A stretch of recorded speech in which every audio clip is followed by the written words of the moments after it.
Estás escuchando La Esfera Celeste.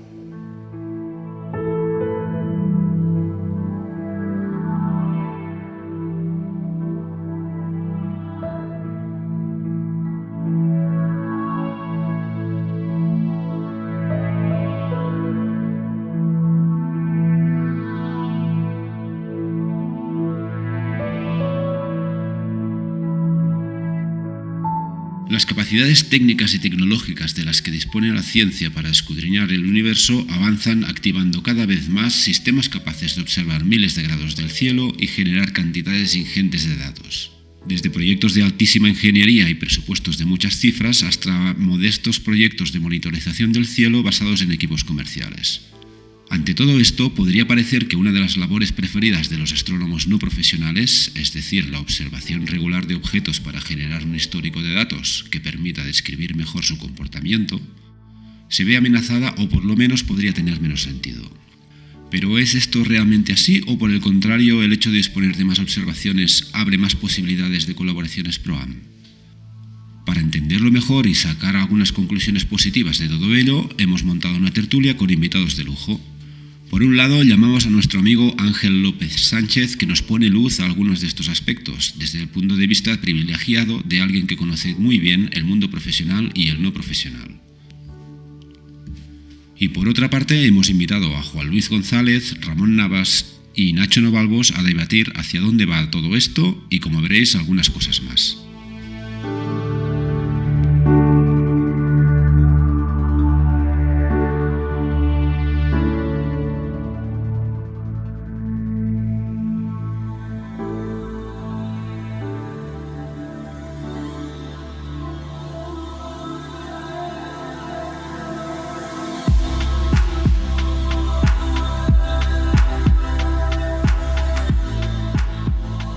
Ángel, ¿qué tal? Hola, ¿qué tal? Muy buenas tardes, días o noches, dependiendo de la hora a la que me estéis escuchando. Sí, ¿no? ¿Cómo va esto por el hemisferio austral? Pues a punto de empezar las vacaciones, porque aquí, claro, son las vacaciones de verano que coinciden con Navidad. Muy bien, muy bien. ¿Llegamos apurados o no? Llegamos con ganas de descanso. Porque las vacaciones pasadas, quiero decir, en nuestro verano austral anterior, las navidades de 2021-2022, tuve la fortuna de tener muchas noches de observación en el telescopio anglo-australiano, por lo que me pasé buena parte de la Navidad y luego la época de Reyes y luego en buena parte de enero observando, lo que es bueno para la ciencia y para la investigación, aunque muchos de esos datos aún tienen que procesarse. Pero por otro lado terminó siendo bastante agotador porque parece que llevo 2 años encadenados, ¿no? Uno detrás del otro. Vaya. O sea que lo que es bueno para la ciencia no siempre es bueno para el cuerpo, ¿eh? Del científico. No, bueno, y no hablemos de los de trasnochar. Los de trasnochar, además particularmente yo creo que con la edad empieza a notarse todavía que empieza a ser más difícil y más complicado, ¿no? Cuando no tienes tus horas de sueño te cambias completamente. El horario empieza a ser difícil.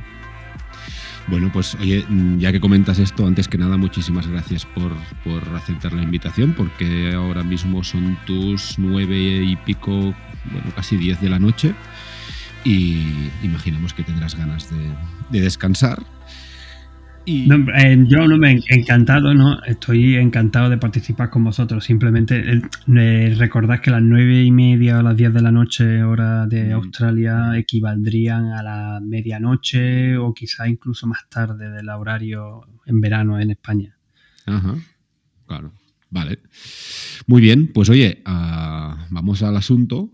Y esto responde básicamente a una propuesta que hizo Juan Luis González ya hace bastante tiempo, ¿no? De una serie de dudas, ¿no? O de inquietudes que le surgían a él y a otras personas que están en colaboraciones en el ámbito más PROAM, ¿no? De la astronomía, de qué pasa con esa actividad, ¿no? Que desarrollan ellos en una época en la que es más usual encontrarnos con grandes surveys, ¿no? que escanean el cielo y monitorizan la actividad de diferentes tipos de objetos, ¿no? En la búsqueda de descubrimientos o de realizar set de datos enormes como pueden ser los releases que ha sacado Gaia o o el ASAS en supernovas, el Catalina Scar Survey, y hay un montón, ¿no?, de iniciativas de este tipo que claro, son súper eficientes y al final no dejan de ser redes de telescopios, estableciendo un poco una comparación con lo que hacen los amateurs, entre comillas, ¿no?, que recogen datos y monitorizan objetos. Entonces, bueno, teníamos muchas ganas de poder comentarlo con un profesional como tú, para ver desde el punto de vista de los profesionales cómo intuís, ¿no?, que puede seguir teniendo sentido y en qué campos quizá más que otros, o cómo va a evolucionar toda esa colaboración, ¿no?, de los no profesionales con el mundo profesional. Entonces, no sé, si quieres podemos empezar un poco poniendo sobre la mesa el valor que, al menos hasta hoy, seguro han aportado muchísimas personas, ¿no?, en ese ámbito de colaboración entre profesionales y amateur. Pues sí, tú lo has comentado. La verdad que la labor que los astrónomos aficionados, astrónomos amateur, realizan en muchos de estos descubrimientos es que ha sido, y yo sigo diciendo que es fundamental en todo este tipo de búsqueda de supernovas, de catalogación de asteroides, cometas y bueno, y muchísimos otros campos que también se están haciendo un montón de cosas. Pero ciertamente en lo de la proliferación de los grandes cartografiados en astronomía, obviamente está ya teniendo un impacto directo en qué cosas pueden llegar a descubrir o cómo pueden llegar a contribuir los propios astrónomos aficionados. Pero antes de eso me va a permitir una pequeña reflexión un poco más amplia.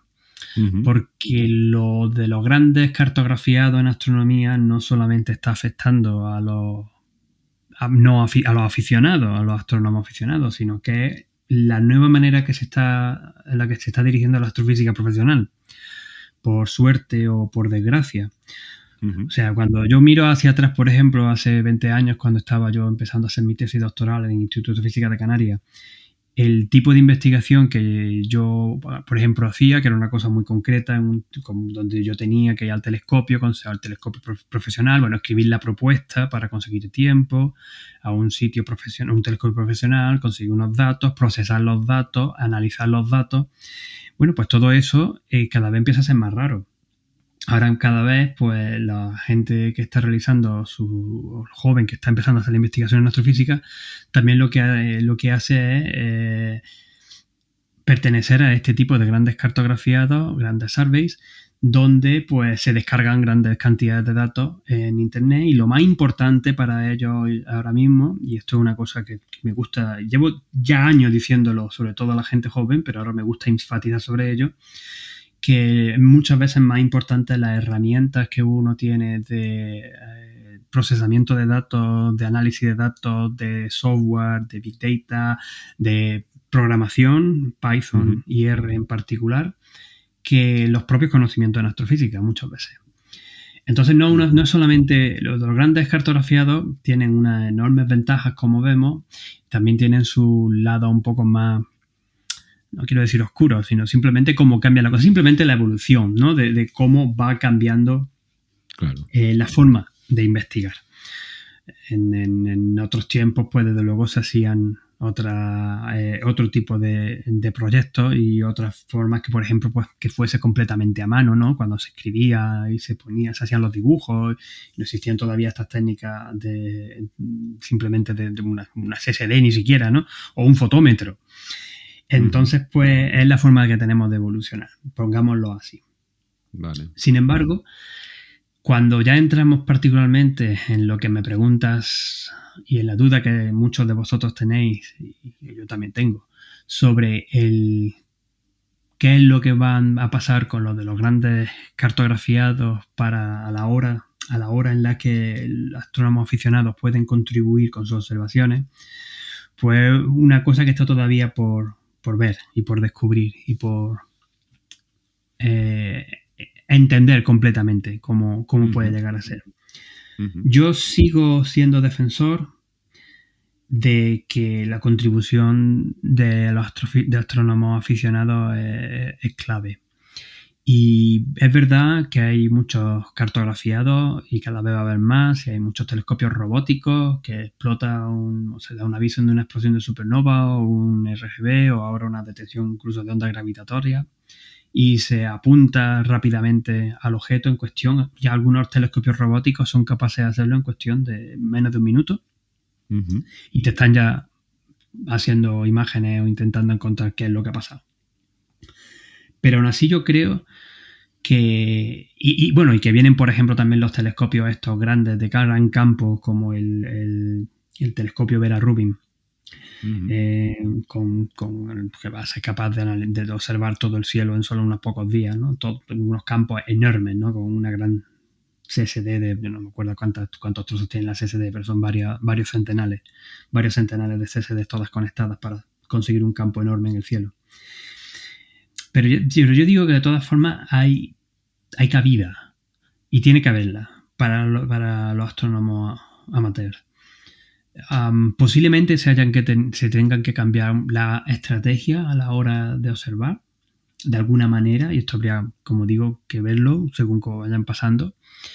Pero yo no descarto que todavía sigan apareciendo descubrimientos tanto de estos campos tan prolíferos como de descubrimientos de supernovas como de cometas o de asteroides por la contribución de los astrónomos aficionados. Vale. Aquí una cosa que bueno, se me ocurre que es muy evidente, ¿no? Es que el hecho de que un astrónomo amateur realizase descubrimientos, ¿no? Como en el pasado sucedía mucho con cometas, por ejemplo. Eso evidentemente cada vez lo veremos menos porque hay un montón de iniciativas, ¿no? Que van en ese sentido, profesionales me refiero. Pero en cambio, en labores de seguimiento quizá, ¿no?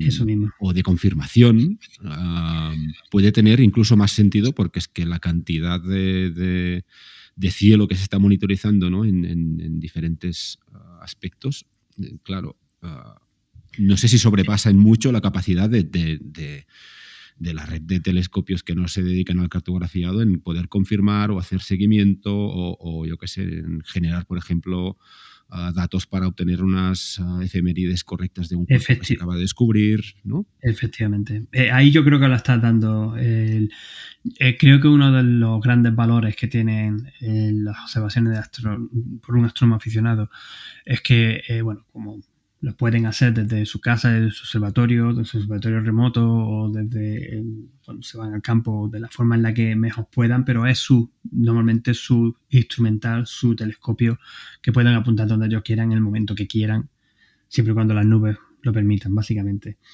Y en este sentido, por ejemplo, lo que tú has comentado de observaciones de seguimiento, por ejemplo, estoy pensando en observaciones de asteroides o de cometas en las que, conforme más puntos tenemos en astrometría, con más puntos astrométricos, mejor podemos conocer la precisión, astrométrico y fotometría también, por supuesto.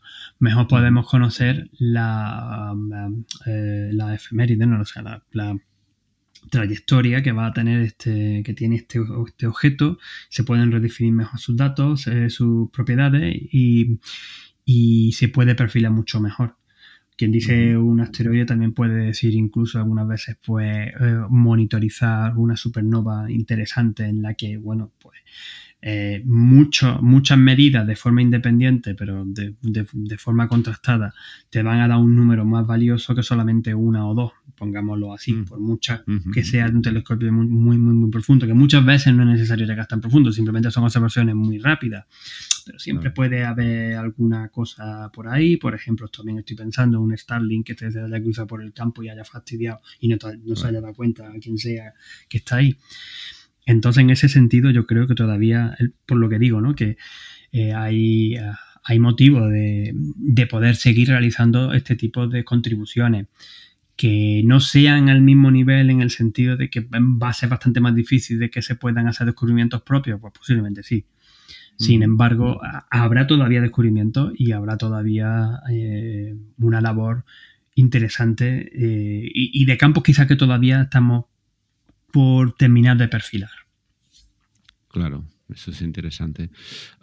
Claro, en cierta forma, a lo mejor ese planteamiento que voy a hacer es un poco ingenuo, pero podríamos imaginarnos que el hecho de tener más ojos, ¿no?, detectando más cosas, nos va a dar más materia prima que va a requerir de más gente monitorizando, ¿vale? Y a partir de eso podríamos inferir pues, que el papel de los amateurs, pues, al contrario de lo que podríamos pensar, pues cobra aún más importancia. Pero es cierto que al final tenemos proyectos que son de cartografiado puro, ¿no?, como podría ser Gaia, si no me equivoco, pero también los hay que generan, ¿no?, un seguimiento o una monitorización del cielo que permite hacer ese seguimiento que a veces también, que es el papel, ¿no?, fundamental muchas veces de los amateurs. No sé en ese sentido si tienes idea de hacia dónde va a pivotar un poco todo, ¿no? Si van a cobrar más importancia estos segundos planteamientos, ¿no?, de monitorización, o si se están poniendo más esfuerzos en detectar o descubrir, por decirlo de alguna forma, ¿no? Y a partir de ahí, pues ese trabajo de análisis que cada vez realizáis más los profesionales, pues no sé, vais a tener que escoger, ¿no?, objetos más interesantes o más bien alineados con vuestra investigación. Es que son cosas complementarias, son campos complementarios, digámoslo así. Para algunos tipos de proyectos, lo más importante es observar la misma parte del cielo durante un cierto tiempo, digámoslo de una manera. No eres capaz de hacer por ejemplo, el telescopio de Vera Rubin va a ser capaz de monitorizar todo el cielo, hacer imágenes de todo el cielo en pocos días, volviendo luego a comenzar en un campo que observó 4, 5, 6, no recuerdo el número exacto, una semana antes, y continuar a ver si aparece algo nuevo, o simplemente pues nada, pues seguir echando tiempo, ¿no? Porque luego todas las imágenes independientes, todas esas épocas que se conocen o que se llaman, para objetos distantes, galaxias y nebulosas, cúmulos de estrellas, todo eso si se combinan, se va a conseguir una imagen muy profunda una vez que has conseguido un montón de ellas. Que esta técnica también lleva haciéndose tiempo en otros campos, incluido en radioastronomía. Pero claro, eso es una forma, una metodología de seguir que tiene que ser así, tiene que ser muy constante, y no se puede decir, oye, que ha habido, bueno, salvo que fuera una cosa súper gorda, ¿no?, una hipernova o alguna cosa muy loca en la que diga, hay que observar esto por lo que tal, pero ese tipo no. Hay otro tipo de telescopios que sí son los que funcionan de estos de alerta, de que algo se ha detectado, en una supernova interesante o alguna detección de ondas gravitatorias, como también señalaba antes, y entonces directamente apuntar a ver qué encuentra. Claro. Pero claro, vamos a empezar a encontrar cada vez más. Y tú lo has dicho antes bien, vamos a empezar cada vez a encontrar más, y incluso los telescopios profesionales no van a poder seguir todo. También es verdad que muchos de estos objetos es de esperar que empiecen a ser bastante más débiles de los que estamos acostumbrados. Pero por otro lado también hay astrónomos no profesionales, astrónomos no profesionales que tienen unos equipos que te permiten llegar bastante más profundo. Simplemente también pues, con las técnicas que tenemos ahora mismo, ¿no?, que eran impensables incluso hace una década, ¿no? Que tú puedes llegar con un pequeño telescopio incluso de 10 centímetros, puedes llegar todavía, vamos, lo que no pensábamos que podríamos haber llegado hace unos pocos años de profundo, simplemente por lo integrando y tomando muchas imágenes de forma individual. Claro. Entonces, en ese sentido yo creo que se complementarán. Y que yo sigo enfatizando en que la contribución de los aficionados seguirá estando ahí.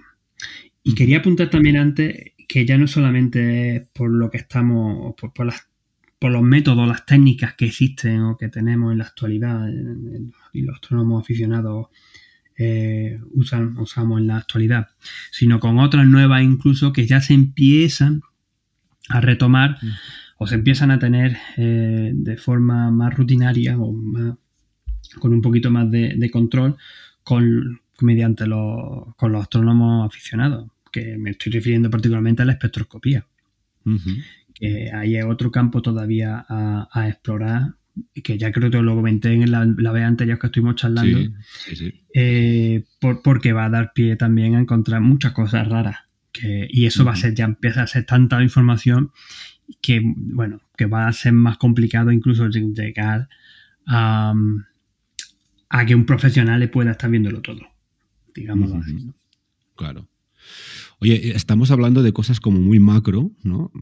Bueno, es mi impresión, quizá me equivoco, en el sentido de proyectos que realizan observaciones muy amplias, que recogen muchísimos datos y a partir de ahí estamos como infiriendo ciertas generalizaciones, ¿no? Pero se me ocurre que también un campo o una situación en la que se pueden dar colaboraciones son pues investigaciones muy concretas, ¿no? Que un profesional como tú puede realizar en un objeto muy concreto para el que ese planteamiento tan macro, ¿no? De esas redes de seguimiento, quizá porque la cadencia de las observaciones o la densidad de datos no es suficiente, no sé, no se me ocurre ningún ejemplo y por eso te lo pido.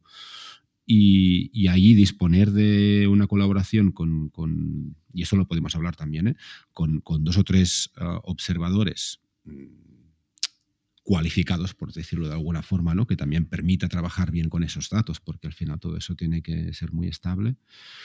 Pues eso también entiendo que se puede dar, ¿no? Es decir, no todos son cosas súper macros, ¿no? En el sentido de que una imagen del cielo cada noche ya me vale.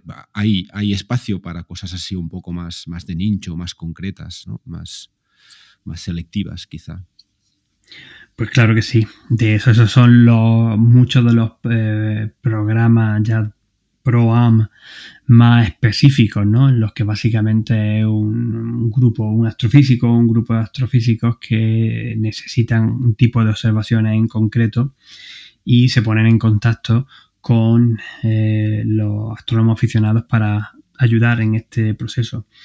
Y bueno, precisamente de este tipo de iniciativas en la Comisión ProAm de la SEA pues somos bastante favorables y ya hemos puesto en contacto a unos cuantos astrónomos aficionados y profesionales para conseguir este tipo de observaciones, que pueden ser de muy diverso tipo, y algunas pueden ser más sencillas y otras pueden ser un poco quizás más complejas. Pueden ser desde observar de una forma muy metódica y muy particular un objeto que incluso un objeto, una galaxia, digámoslo así, que puede ser incluso un objeto Messier, y de hecho los casos que se han hecho eran objetos Messier, pues que están súper trillados, están muy trillados, pero estamos viendo que en las partes de fuera de la galaxia pues estamos encontrando estas zonas de muy bajo brillo superficial que nos hablan de la historia que han tenido las galaxias, la formación, que se han comido otros satélites o han excretado materia o han expulsado o han chocado, y ese tipo, por ejemplo, se están empezando de observaciones se pueden hacer con telescopios aficionados en cierta manera, también usando una metodología muy concreta donde puedes llegar muchísimo más profundo, echando muchas horas de observación y ya te digo, no es solamente apuntar y tirar, hay que rotar cámaras, hay que ponerlas de una cierta manera, pero se pueden hacer cosas de esas. De igual manera, por ejemplo, un seguimiento durante varios meses incluso de cúmulos de estrellas, haciendo fotometría de forma rutinaria durante varias horas durante la noche, simplemente para encontrar variabilidad en estrellas, que esto es prohibitivo para telescopios profesionales. Decirle, nos vamos a estar aquí apuntando a este cúmulo, que es un cúmulo relativamente famoso y conocido, vamos a echarle durante 2 meses, vamos a estar apuntando al telescopio, a ver si encontramos, vamos a estar apuntando durante 2 meses de forma seguida a este cúmulo, a ver si encontramos alguna variabilidad pequeña. Pues ese tipo de proyecto pues es fantástico para hacerlo con telescopios de aficionados. Volviendo, por ejemplo, a la parte de planetas, ¿no? Las observaciones de Júpiter y de Saturno.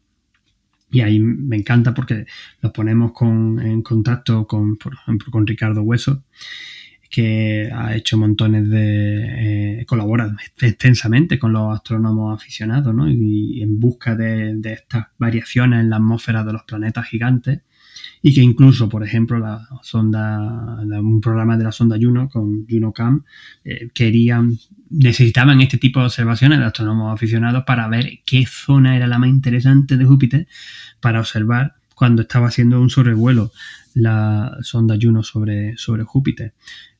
Por poner ejemplos, seguro que hay más. Si me meto en espectroscopía, bueno, yo tengo incluso en mente varios, pero son largos de detallar. Pero que me encantaría que astrónomos aficionados estuviéramos colaborando en ello. Uh-huh. Sí, de hecho es un campo que hace tiempo, ¿no? que se comenta que es como la nueva frontera, ¿no? En el sentido de esos perfiles ProAm. Pero que también es muy exigente, porque claro, los equipos de los no profesionales pues llegan hasta donde llegan y al final la espectroscopía nos limita muchísimo, ¿no? En ese sentido. No sé a partir de qué, teniendo en cuenta esos límites, ¿no? Sobre todo capacidad de los equipos y apertura, porque al final la espectroscopía te obliga a trabajar con muy poquita luz. Ahí no sé lo has dicho. Si crees que hay campo o tienen que mejorar aún las técnicas o los equipos ya son suficientes. Sí, hay ya desde luego telescopios tienen que ser posiblemente grandes, pero bueno, grandes tampoco, porque hay muchas estrellas, por ejemplo, una monitorización de un tipo de tipos de estrellas que muchas de ellas que son de magnitud pues 6, 7, 8, 9, 10 incluso, ¿no? Que hay montones, de forma rutinaria, y encontrar si hay algún tipo de eso, de variabilidad, o si hay alguna cosa que cambia. Eso es otro tipo de proyecto que lleva ya también tiempo en mente por varios astrónomos profesionales de muy diversas índoles. Pero claro, nadie se ha atrevido a decir, venga, vamos a intentar hacer esto con profesionales. Lo que vamos a hacer es, pues vamos a usar la baja resolución que uno puede dar Gaia, pero claro, baja resolución espectral, me refiero. El Gaia es excelente en astrometría, es para lo que se diseñó, pero también tiene una pequeña forma de hacer espectroscopía, pero no consigue mucha resolución espectral. Y aún así, pues solamente se hace también de vez en cuando, no es todos los días o cada poco tiempo, ¿no? Este tipo de observaciones. Ya estamos buscándonos este tipo de otro parámetro, ¿no? El parámetro del tiempo, de qué cosas están cambiando, de brillo, de propiedades, simplemente en un tiempo relativamente pequeño, ¿no? Para la escala del universo.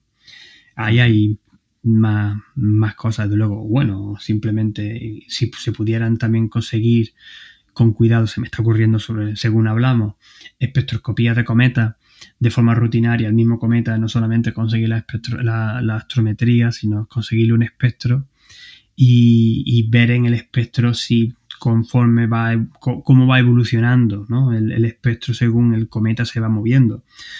Una cosa que se han hecho muy poco, que yo conozca. Se ha hecho muy poco dentro de astronomía de profesional por lo mismo, porque tú no puedes despedirle, salvo que tenga un telescopio que has construido específicamente para eso, que creo que alguno utiliza ahí por ahí, o tenga una sonda espacial, como fue la Rosetta en Churyumov-Gerasimenko, observándolo continuamente.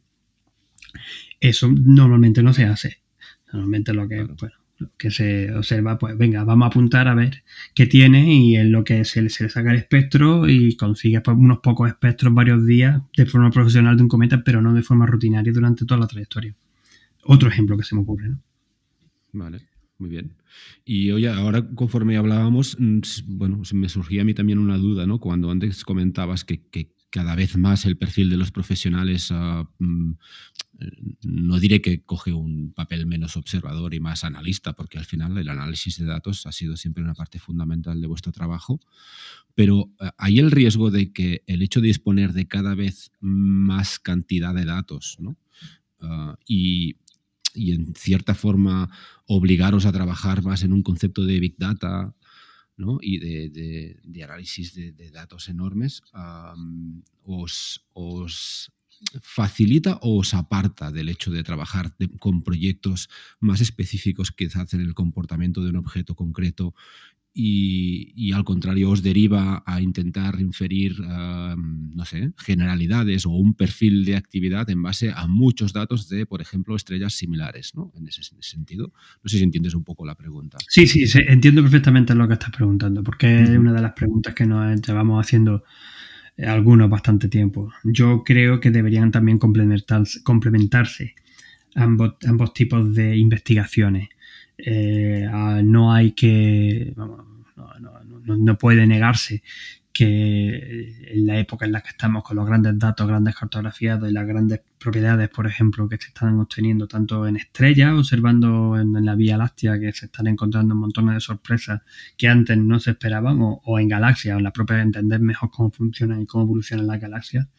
La estadística es una cosa fantástica, ¿no? Porque te da pie a ver las relaciones que existen entre parámetros para estudiar qué leyes físicas están dirigiendo esas relaciones. Entonces, eso es vital. Pero por otro lado, también existe el estudio, digamos, opuesto. Pero bueno, el estudio de que este es el objeto que queremos entender, este es el objeto raro, peculiar, por lo que sea. Necesitamos muchas observaciones de este tipo o de este tipo de proyectos con este tipo de telescopios, radiotelescopios, observaciones espaciales para ver en detalle qué es lo que le pasa, ¿no? ¿Qué cosas tiene? ¿Cuáles son sus propiedades espectroscópicas? ¿Cuánto emite en radio? ¿Cuándo emite en ultravioleta o en infrarrojo? Y si tiene variabilidad o no, cosas de esas. Entonces, en ese tipo de observaciones o de investigaciones para los profesionales todavía son muy valiosas. Y es una de las cosas que se está intentando defender mucho, ¿no? Particularmente, como digo, en los tiempos estos de los grandes datos. Que muchas veces lo que ocurre es que los grandes datos son los que te destacan estos objetos. Te dicen, oye, aquí hemos encontrado, por ejemplo, ¿no? En el caso de ahora, una galaxia con los datos del James Webb que parece que podría estar, según la fotometría y estos datos medio preliminares, los redshift fotométricos, pues una cosa que todavía no me... Tengo mis cosas, yo como soy de espectroscopía, pues todavía pues me cuesta que con 6 puntitos se puedan decir exactamente por dónde está la galaxia. Pues vamos a ver si podemos comprobar. Pues ahí está. Pues entonces ya sí utiliza un tipo de telescopio, un telescopio grande en este caso, o el mismo James Webb, pero usa espectroscopía en este objeto que ha encontrado para comprobar y confirmar si sí o si no. En eso pues todavía, pues fíjate, por suerte o por desgracia todavía quedan muchas cosas por descubrir ahí arriba. Bueno, por suerte seguro, ¿no? Sí, muy bien, Ángel. Esperemos que sí. Esperemos que sea por suerte, desde luego, porque si no se nos acaba el trabajo, ¿no? Pero lo veo difícil simplemente, algunas veces lo pienso, ¿no? Sobre todo como va evolucionando la astronomía y las imágenes cada vez más profundas, ¿no? Que ya somos capaces de resolver estrellas individuales en galaxias que están relativamente cercanas. Y ya no me refiero solamente a estrellas gigantes rojas o superluminosas, ¿no? Empiezan a ser estrellas todavía quizás no del brillo del sol, pero bueno, bastante decentes. Y, por ejemplo, empezar a resolver de forma espectroscópica, con espectroscopía de campo integral, de estas que obtiene a la vez la imagen y el espectro, regiones de formación estelar, o sea, regiones H2, pero regiones de formación estelar, en otras galaxias, cuando antes solamente pues se veía un puntito o una cosita donde sacaba el espectro integrado y punto, ¿no? Y entonces pues puedes empezar ya incluso a distinguir las estrellas que se han formado ahí dentro, las burbujas que hay por las explosiones de supernova y por el gas que se ha consumido y los procesos internos dentro de la nube, y eso es en galaxias que están todavía cercanas. Entonces, según las técnicas vayan avanzando y podamos ver mucho más de estos objetos, pues será todavía más estudio. Me estoy yendo a galaxias porque es mi tema. Me puedo poner a decir pues la búsqueda de ya no asteroides pequeños, objetos del cinturón de Kuiper y más cometas, ¿no? Que existen en las profundidades del sistema solar. Hay muchísimos todavía sin catalogar y sin conocer. Pues, sin ir más lejos, el hipotético planeta 9 que dicen que quizás está por ahí. Sí, hipotético y bueno, y un poco que ha suscitado, ¿no?, mucho debate, ¿no? Pues, sí. Quizás está por ahí. Quizás está, no además, estaría interesante por eso, ¿no? Porque además, si de verdad existe ese planeta 9 en el sistema solar, sería uno de estos planetas de los que no tenemos en el sistema solar, que son la supertierra o los mini Neptunos. Entonces, que no tenemos, que creemos que no tenemos, ¿no? Porque es la única manera, es la única forma por la que no lo hemos visto todavía. Si fuese una si fuese más pequeño que una supertierra, no podría afectar al movimiento de los objetos del cinturón, no es ni siquiera el cinturón de Kuiper, sino los objetos en las partes externas del sistema solar, de la manera en la que las predicciones teóricas parecen apuntar de que hay algo ahí que está modificando la órbita de este tipo de objetos.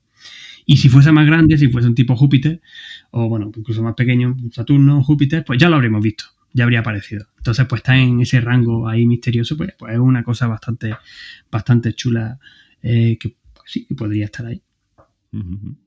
Muy bien, lo seguiremos. Muy bien, Ángel. Oye, te hemos dicho que te robábamos media hora y pasamos 3 minutitos, 4.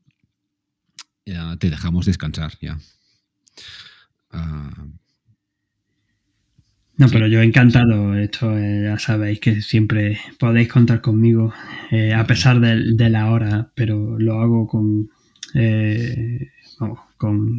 todo el placer, desde luego. Es muy importante, ¿no?, que sigamos esta tradición de colaboración y también desde el punto de vista del astrónomo profesional, de comunicar lo que hacemos, nuestra ciencia, nuestras investigaciones y intentar inspirar a todo el mundo a mirar un poco hacia arriba, hacia el cielo, particularmente a los astrónomos amateurs. Bueno, vosotros posiblemente veis mucho más que nosotros en ese sentido de que tenéis vuestros equipos y tal. Yo estoy deseando ahora que pasen unos días y ya que parece que se están quitando las nubes, porque de lo otro que no he tenido tiempo de quejarme contigo es que aquí hemos estado casi 2 años con la niña, entonces poco observaciones hemos podido hacer. Particularmente yo, desde astrónomo aficionado, poco he podido hacer. Alguna cosilla, pero muy poquito, porque no me han dejado las nubes. Y eso, ¿no? Entonces, pues, poder continuar motivando y enfatizando, pues, que de verdad hacéis una labor fantástica y que, en fin, todo el mundo debería aprender a mirar un poco al cielo para ayudarse a encontrarse a sí mismo y a conocernos un poquito mejor. Oye, pues nosotros que te lo agradecemos. De verdad. Y bueno, ya lo sabes, ¿eh? En cuanto nos surge la posibilidad, te molestamos y volveremos a hablar seguro en un futuro. Oye, Ángel, bueno, lo dicho, muchísimas gracias. Que empieces bien las vacaciones y hablamos pronto. Sin problema, encantadísimo. Y no es molestia, de verdad que lo hago con muchísimo placer. Muy bien. Venga, un abrazo. Nada, un abrazo. Hasta la siguiente.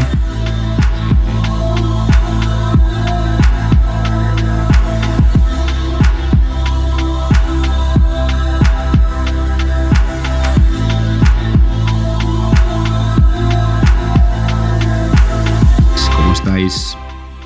Bien, muy bien, muy bien. Hola, muy buenas, muy bien. Qué multitudinario esto hoy, ¿eh? Bueno, ¿no? Desayuno de amigos. Desayuno con amigos, correcto. Di que sí. Muy bien. Bueno, pues como hemos comentado, esto hoy es una tertulia, ¿no?, con todas las de la ley, porque no tenemos nada preparado.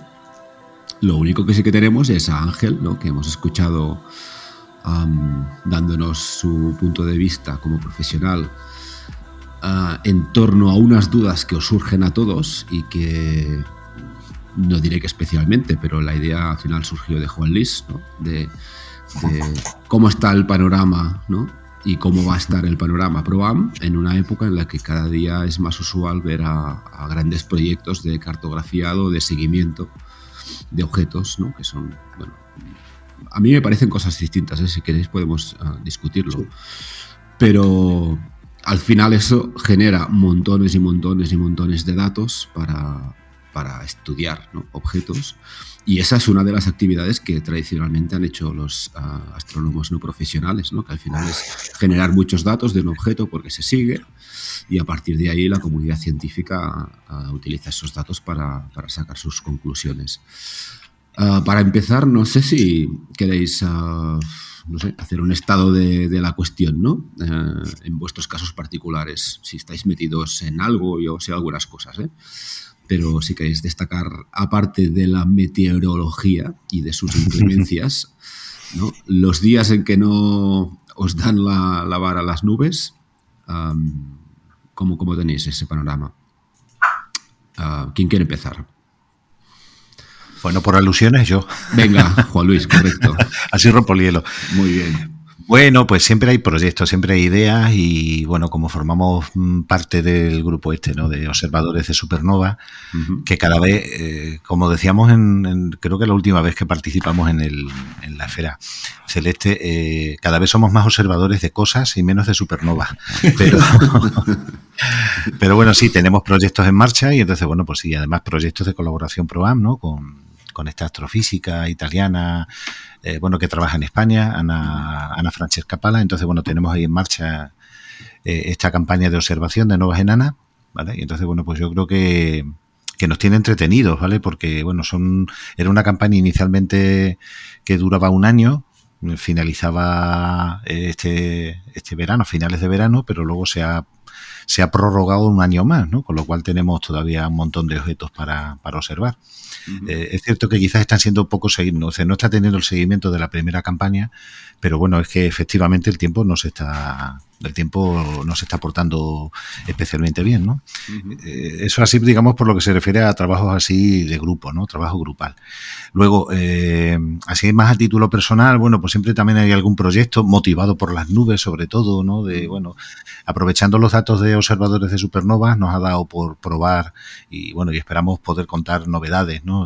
Pronto a Rafael González Farfán y a mí, pues de manejar esos datos para echar cuentas, ¿no? Y hacer cálculos, bueno, a un nivel muy de iniciación, ¿no? Pero bueno, ver si se pueden exprimir esos datos, pues, por ejemplo, para calcular distancias a galaxias y cosas de estas, ¿no? En fin, ideas que van surgiendo. Muy bien, muy bien. Más cosas. Nacho, tú... Bueno... Cuenta. Sí, pues yo la verdad es que ahora ando implicado en la espectrografía a tiempo completo, no le dedico tiempo a otra cosa, pero bueno, la verdad es que bueno, no le dedico tiempo a otra cosa, sí, a mirar las nubes, que era lo que decíamos, o sea, al final noches de observación poquitas, pero bueno, al menos sí me está sirviendo para aprender, para ver los diferentes proyectos que también circulan por ahí por el mundo y bueno, y decidirme un poquito hacia qué voy a tirar cuando ya esté bien enseñado. La verdad es que la curva de aprendizaje no es muy complicada si ya vienes de hacer fotometría o de hacer astrometría, porque básicamente el equipo que utilizas es el mismo, salvo el espectrógrafo, pero sí que es verdad que se trabaja con muy poca luz, tienes que elegir muy bien los objetos a nivel de que sean objetos interesantes, objetos relativamente brillantes, no podemos irnos a magnitudes muy altas, y luego pues ver qué se está haciendo en el mundo que sea interesante, o un proyecto que sea interesante dentro de la espectrografía. Y bueno, dentro de la espectrografía resulta que todos los proyectos son interesantes al final, porque hay muy poca gente realmente en comparación con el resto de las actividades, y si contamos ya si lo comparamos con los astrofotógrafos que hay por el mundo, Ramón, sí, a la espectrografía se dedican 4 personas. 4. Entonces es un campo súper interesante, es un campo que yo creo que es el futuro de la astronomía amateur, pasa por la espectrografía, pero bueno, hay que aprender y la verdad es que hay que tener para entrar en cosas muy específicas y muy interesantes, pues quizás sí que hace falta un equipo, sobre todo una abertura importante, que en las ciudades es contraproducente también. El tema está que para espectrografía, bueno, el SIN influye bastante poco porque estás metiendo la luz en una rendija de 23 micras, con lo cual puedes utilizar un equipo potente en medio de la ciudad. El problema es económico más que otra cosa. Entonces, bueno, como ya os dije la última vez, estaba bastante metido intentando meterme en el tema de las WebRayet. Y precisamente pues estoy en contacto con Ángel, López para ver si puedo empezar a trabajar en algún proyectillo que sea más o menos que sea asequible y que me permita pues aportar en ese campo. Muy bien. Muy bien. ¿Y tú, Ramón, qué tal? Bueno, yo ando un poco disperso últimamente, la verdad. Como las noches tampoco están siendo muy... Bueno, lo que suelo hacer es... mi rutina es programo la supernova esta que tenemos en campaña, sobre todo cuando veo que la noche va a ser un poco digna, porque como hace falta acumular bastante tiempo, pues eso. Primero la supernova y luego, últimamente, para ir variando, porque me voy muy por rachas, pues estoy haciendo cometas. El 29P, que últimamente ha tenido unos estallidos bonitos. El asteroide el Didymos, que visitó la sonda y que le pegó un castañazo y que todavía muestra cola. Intenté calcular el periodo de rotación, no sale ni por asomo de momento, pero bueno, ya veremos si sale algo, ¿no? Y poco más. Sí, el OJ, el Blazar que también está en temporada de subidas y bajadas, parece, el OJ287. Y poco más. Estoy un poco estresado por el trabajo y sobre todo por el cielo también, pues eso, un poco disperso, pero vamos, si puedo, algunos cometas sí que he ido haciendo y la supernova, lo que pasa es que pues de 10 o 15 veces que la habré intentado, pues ha salido medianamente medible 3 o 4 porque cuando no pasa una nube se pone, en fin, no ha hecho unas noches como para tirar cohetes, pero bueno, no nos podemos quejar, que alguna noche buena de tanto en tanto sí que ha habido. Vale. A ver si nos visita el anticiclón y nos lo despeja un poco. Y un poco, no sé, a ver en qué nuevas cosas nos metemos. Sí que, por otro lado, he estado jugueteando, de hecho, aún estoy jugueteando con esto de escuchar meteoros por radio, que esto sí que le importa un bledo las nubes, es la única virtud que tiene. La única no, pero casi, aparte que es una cosa muy económica, o relativo, sí, muy económica. Pues eso, y estamos probando nuevos programas para esto. No sabemos muy bien si va a servir para un tema estadístico de conteo de meteoros. Esto junto con la cámara All Sky, pues ya hemos pillado algunos meteoros que hemos detectado en radio y que también hemos visto con la cámara All Sky. Bueno, estamos en eso. No está muy claro dónde vamos a llegar con eso, pero se está intentando. Muy bien.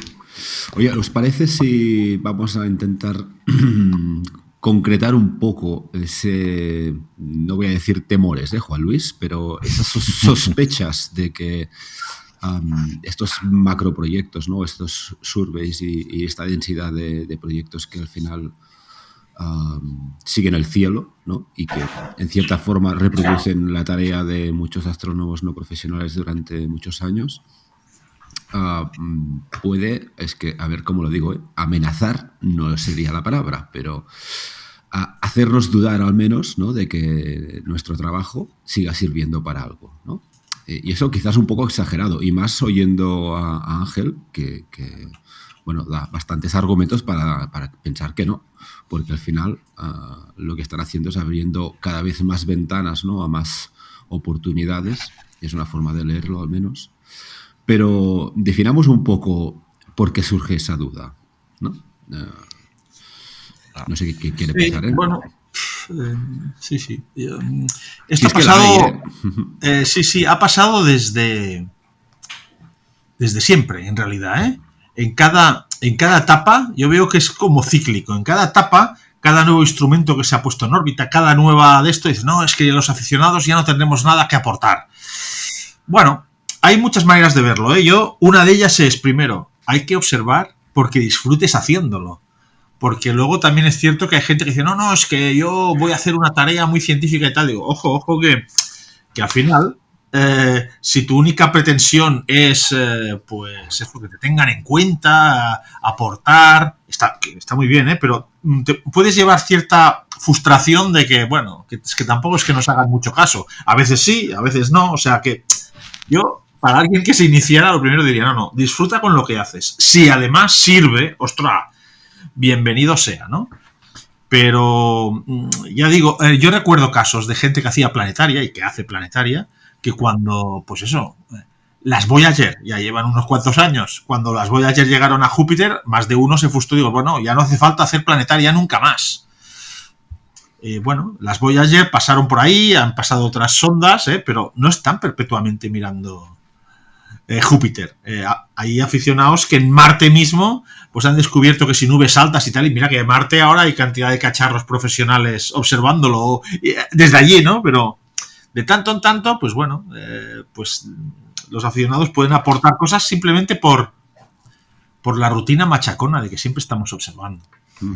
Y luego, pues sí es cierto, pues que los que se dedican...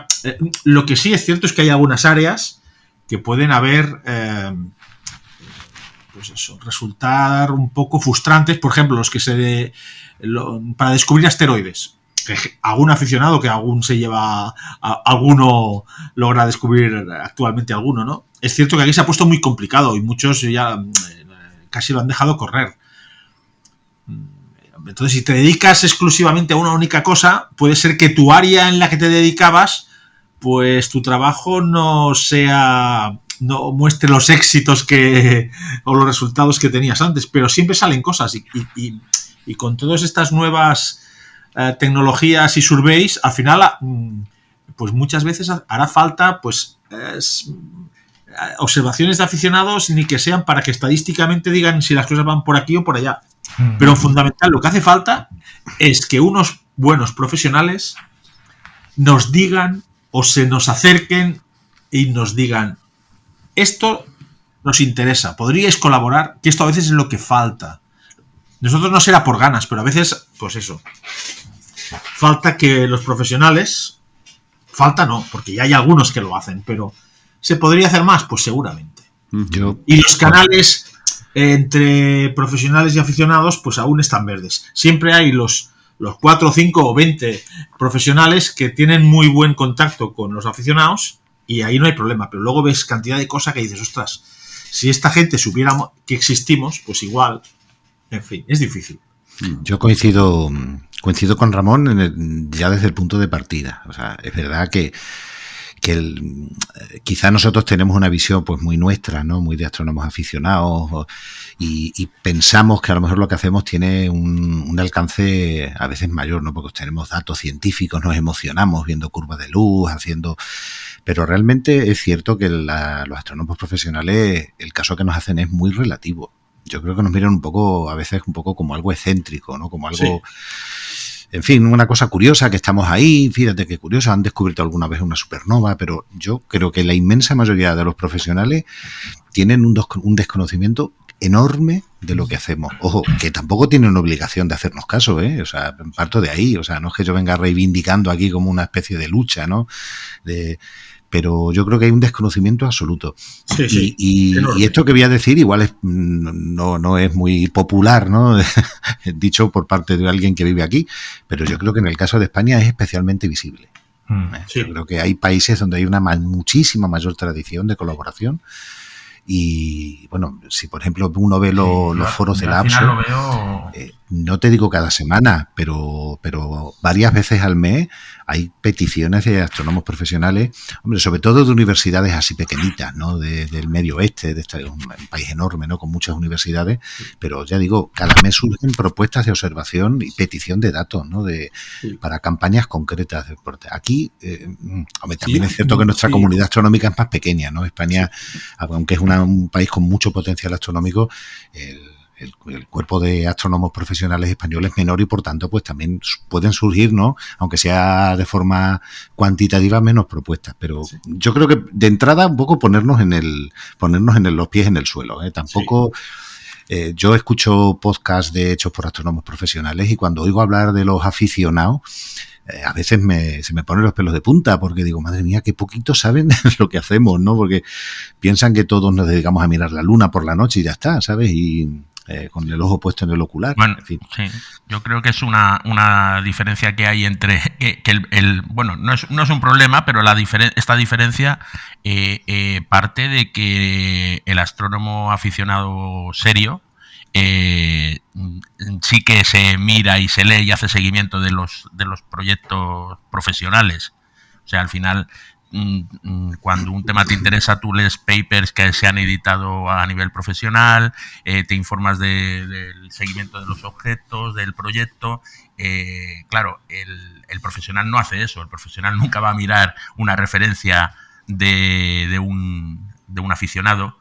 Y si no hay una institución, un ente, alguien o un mecanismo que sea capaz de establecer el contacto o de establecer esa información de que los profesionales conozcan las capacidades de los amateurs, vamos a ver, para ellos no existen, o prácticamente no existen.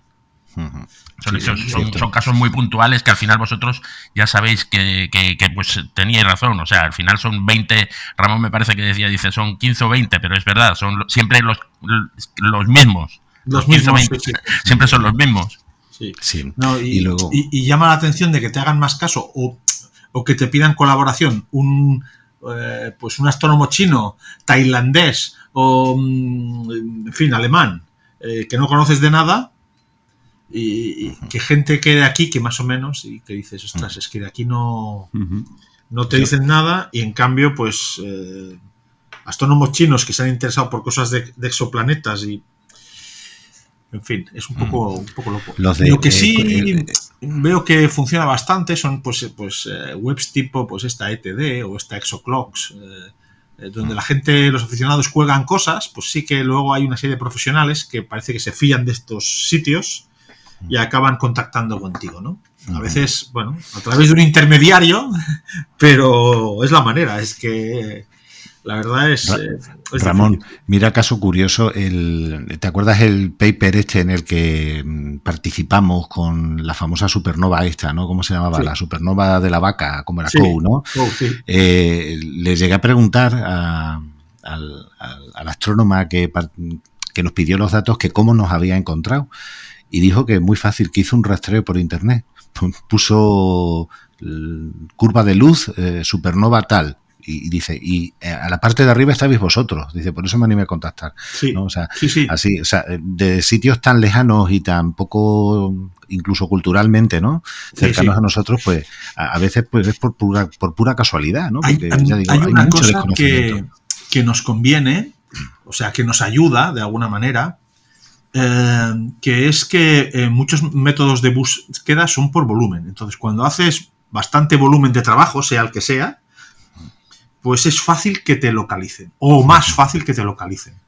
Yo pongo una anécdota, y es de una película, que igual ha sido una mala traducción, aunque creo que no. La película esta de No mires arriba, el cometa que impacta y tal. Hay una anécdota, y es que DiCaprio llega un momento que pregunta lo siguiente, o algo así de... Alguien le pregunta, bueno, pero esto está confirmado, y dice algo así como, los astrónomos españoles lo han confirmado. Coño, ¿ha sido una casualidad? ¿O saben que los mayores observadores de cometas están en España? No lo sé, pero lo que quiero decir es que las pocas veces que han contactado conmigo sin esperarlo y sin tener ni idea, ha sido porque alguien, el profesional, ha entrado a internet y ha dicho, me interesa a ver quién ha observado más este bicho.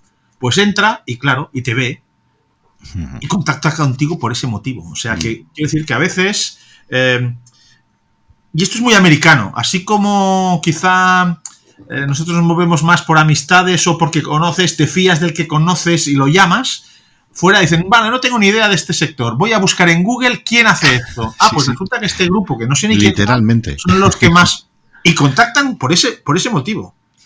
Literalmente, sí.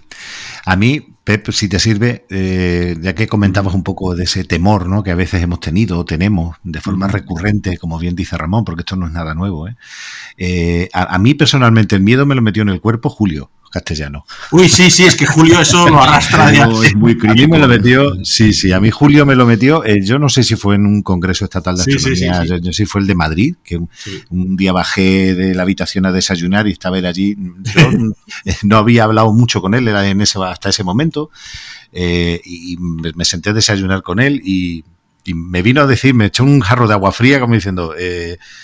y creo que llegué incluso a titular una de las secciones estas de la revista Astronomía, la llegué a titular incluso así, ¿no? En 10 años todos al paro.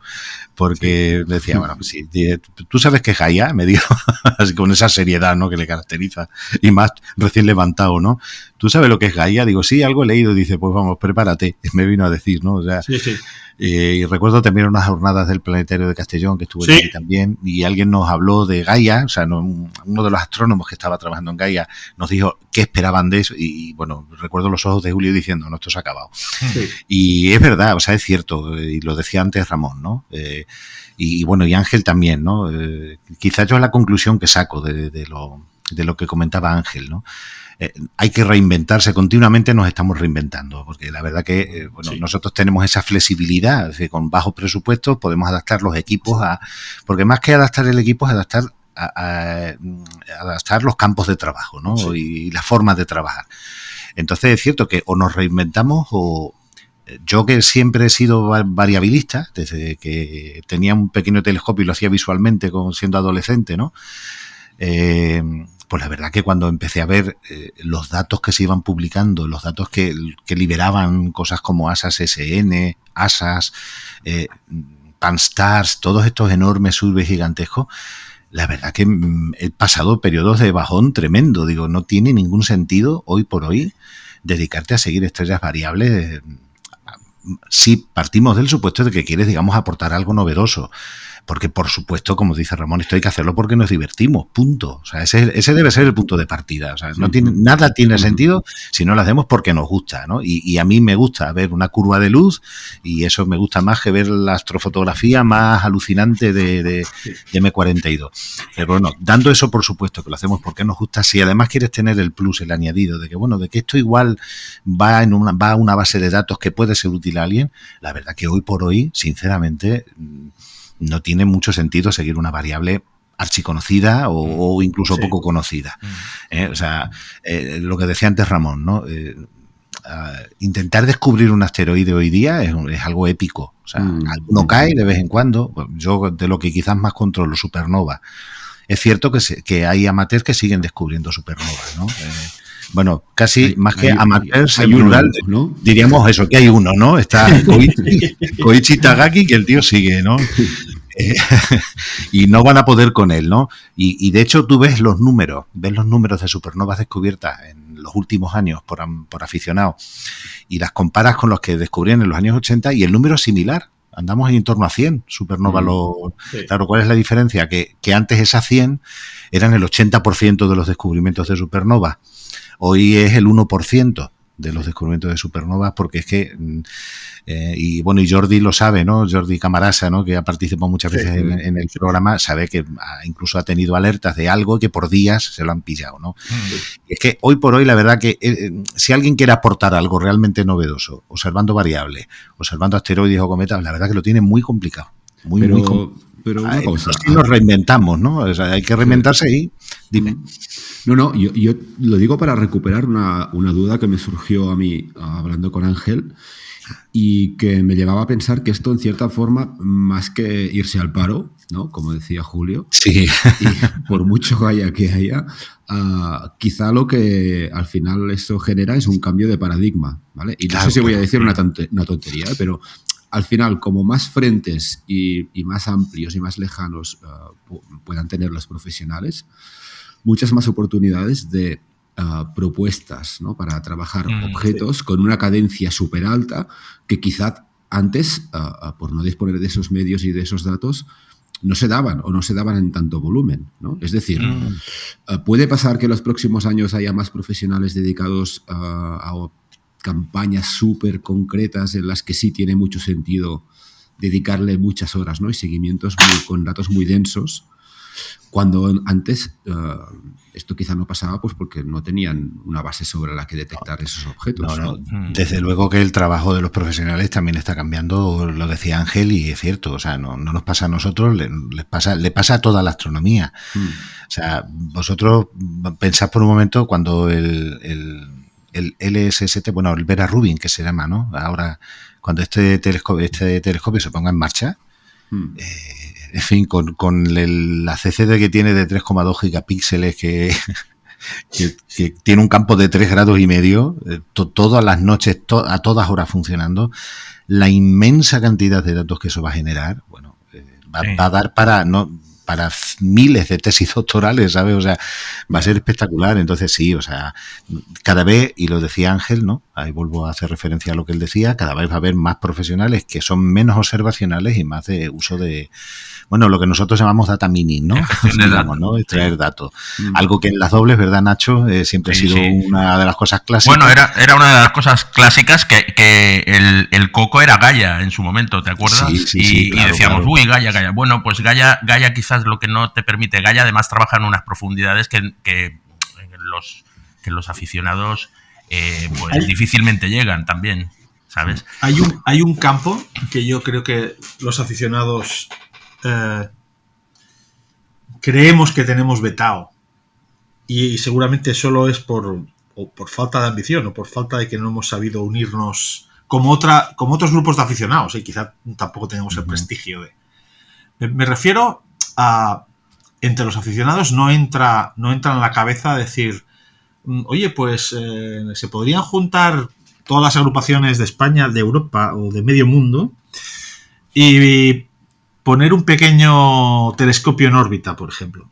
Ya sé que lo que estoy diciendo parece una barbaridad, pero esto que parece una barbaridad, los radioaficionados del mundo tienen veintenas o decenas, más de decenas, de satélites de radioaficionado para comunicarse entre ellos. Entre estos satélites de radioaficionado, algunos tienen pequeños teleobjetivos que apuntan hacia el suelo, porque lo que les interesa es apuntar hacia abajo.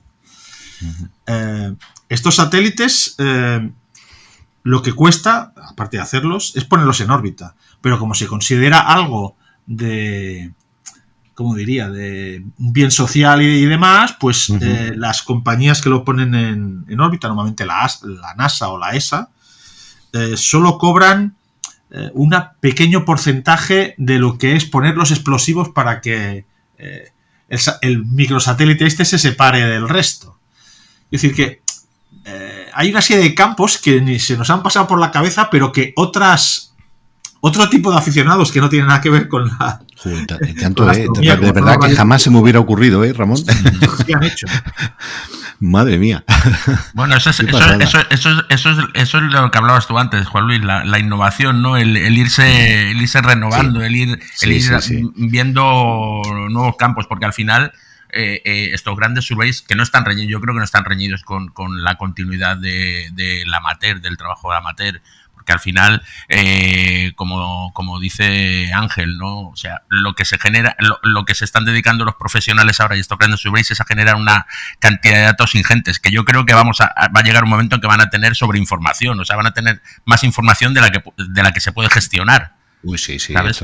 Pero sí que siempre habrá una elección, esas grandes bases de datos, al final lo que se utilizan es a nivel estadístico o a nivel de estudio para identificar, para aislar los objetos más interesantes, y esos objetos más interesantes sí que necesitan de un seguimiento seguramente que los profesionales por disponibilidad, por el número, ya solo por el número de telescopios que hay a nivel profesional y por las horas de observación que puede hacer cada telescopio, son ínfimos comparados con los de los amateurs. Y luego, pues efectivamente, ¿no? Que estoy de acuerdo. Y luego, pues adaptarse a los campos que, por un lado tenemos eso, la adaptación a los campos que quizás los profesionales los tienen hoy por hoy más complicados, ¿no? Son pues objetos dinámicos, objetos que cambian en una noche. Porque, bueno, los surveys generalmente toman una imagen del cielo cada noche, una o dos o tres, no más.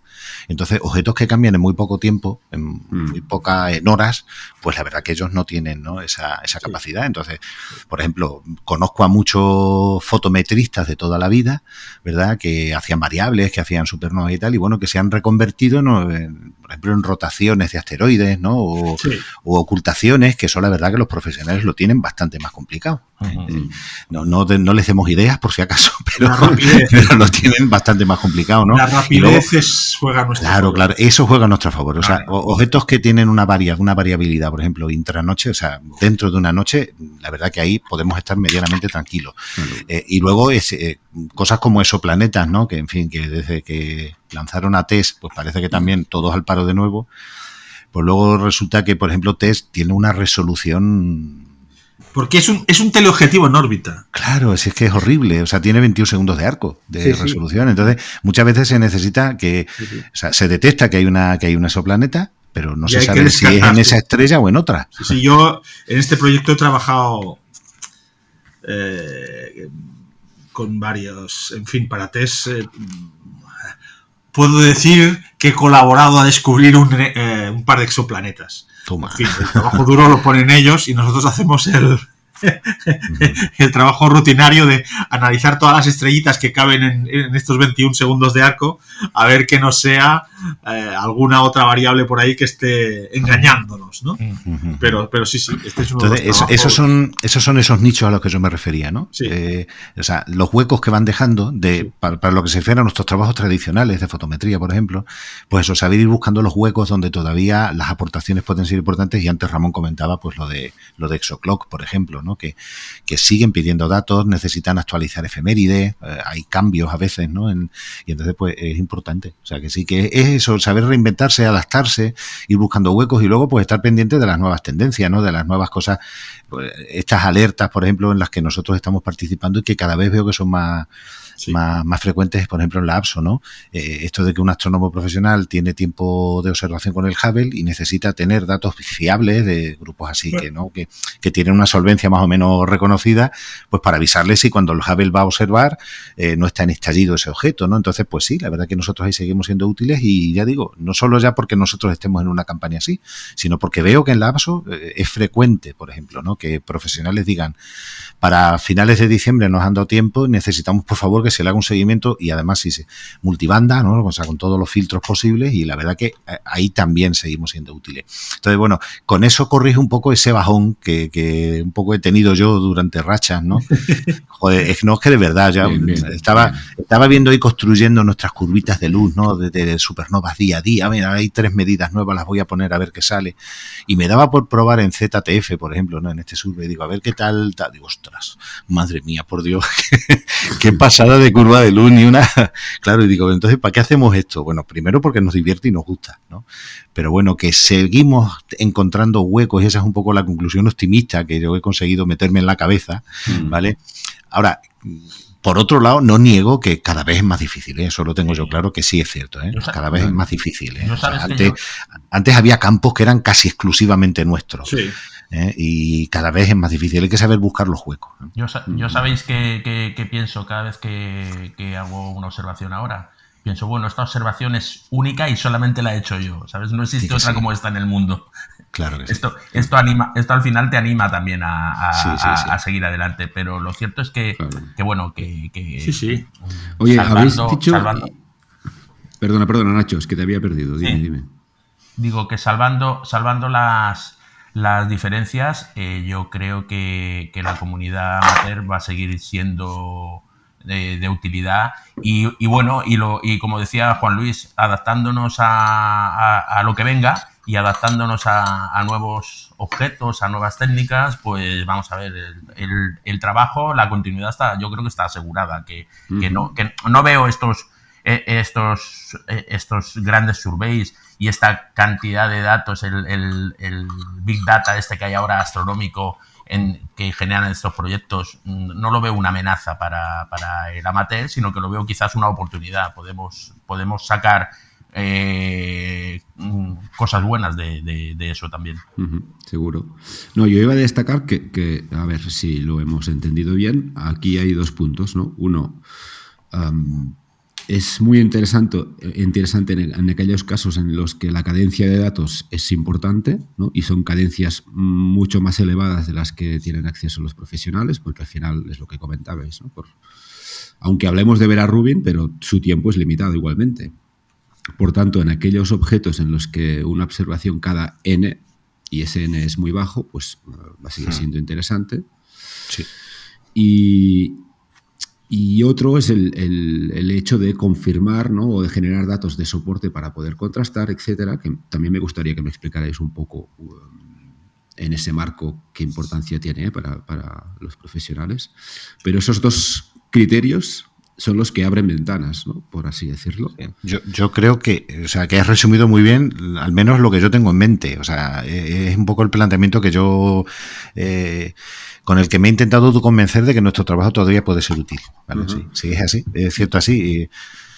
Y eso siempre en el supuesto caso de que la comunidad científica, porque al final científicos también los hay y las hay, limitados, no son infinitos, no cojan esa deriva que comentábamos con Ángel, ¿no? que se están volviendo analistas. Es decir, al final, venga, ¿qué vamos a hacer hoy, ¿no? ¿A qué voy a dedicar mis próximos 10 años? Cojo una base de datos increíblemente grande y claro, es lo que comentábamos con él, ¿no? Que quizás su estudio derive más hacia caracterizar tipos que una cosa como muy concreta, ¿no? Más de nicho. Pero ahí abro una ventana para el debate, ¿eh? Quizá nuestro papel podría ser más proactivo en ese sentido. ¿No? Digo porque habéis dicho, nos ven, no nos ven, nos respetan, saben el trabajo que hacemos, pero a ver, no me vais a negar que el papel de esos locos que miran para arriba, y algunas locas también, es un poco cierto. Es decir, estamos a verlas venir, ¿no? Y a ver si alguien valora el trabajo que se hace, cuando al final quizás se tendría que motivar al revés, ¿no?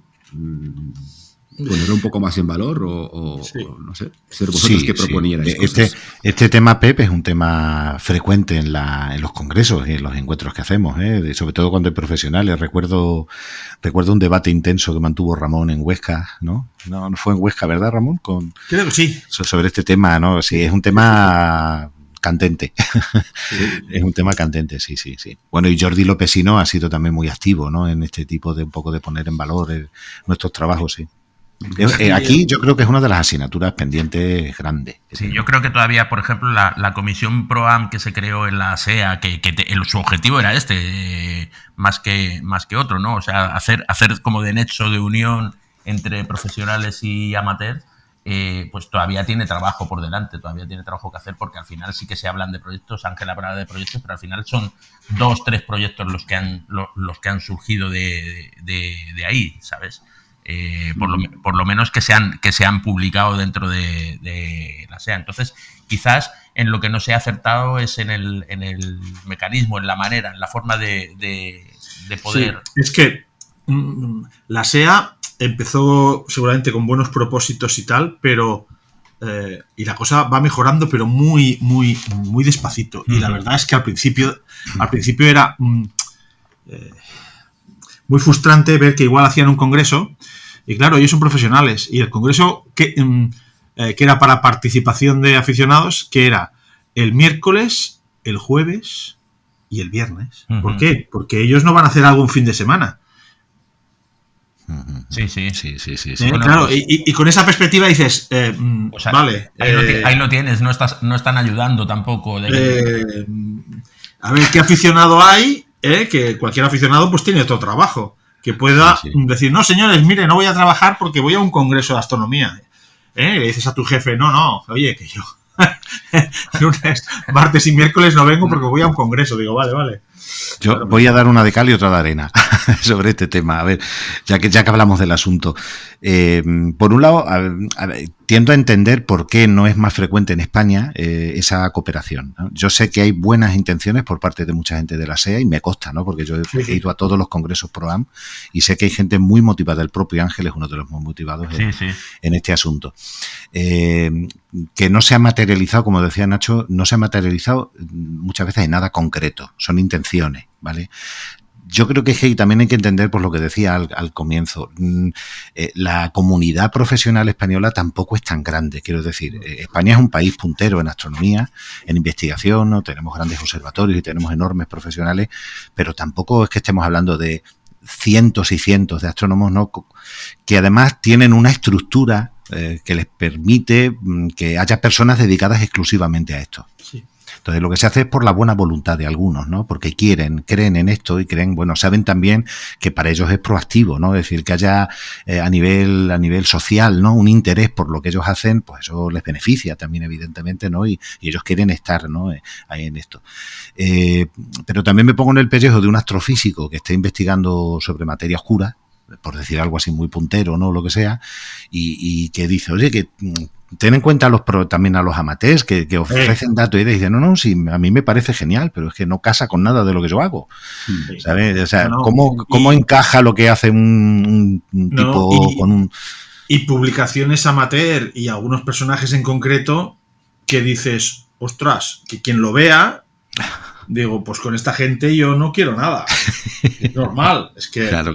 También. Es que también por eso esa autoflagelarnos con cierto comportamiento de.